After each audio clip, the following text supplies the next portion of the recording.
வெள்ளலூரில் புகழ்பெற்ற ஸ்ரீ தேனீஸ்வரர் ஆலயத்தில் இன்று சனி பிரதோஷமானது சிறப்பாக நடைபெற்றது. இதில் 1000க்கும் மேற்பட்ட பக்தர்கள் கலந்து கொண்டு ஈசனருள் பெற்று சென்றனர். இதில் கோயில் நிர்வாகத்தின் சார்பில் பக்தர்களுக்கு அன்னதானம் வழங்கப்பட்டது.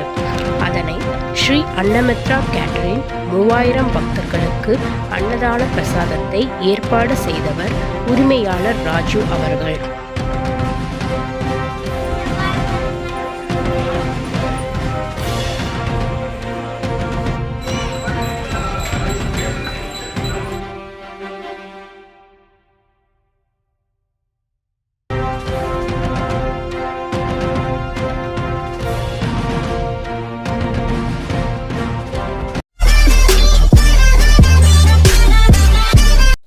ஹாய் ஃப்ரெண்ட்ஸ், எல்லாருக்கும் வணக்கம்.